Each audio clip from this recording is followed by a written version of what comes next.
Welcome back. In this guide, I'll walk you through the steps on how can you fix Anker Soundcore Life Q20 turn on.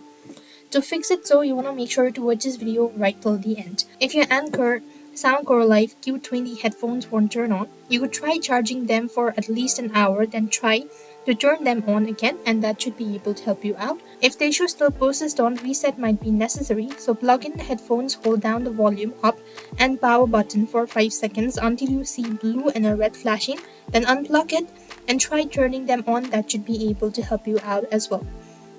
If you are still unable to fix it, ensure that headphones are not connected to 3.5mm audio jack. If you have a 3.5mm audio jack connected, the headphones will automatically turn off and won't turn it on until you disconnect them as well. You could also try charging them on or reset the headphones. That should be able to fix it. Another alternative solution could be check for any physical damage or try a different charger or a USB, or contact Soundcore customer service or support. They will be able to help you out. I hope the video was helpful. Make sure to like, share and subscribe to our channel. Thank you for watching. See you in the next video.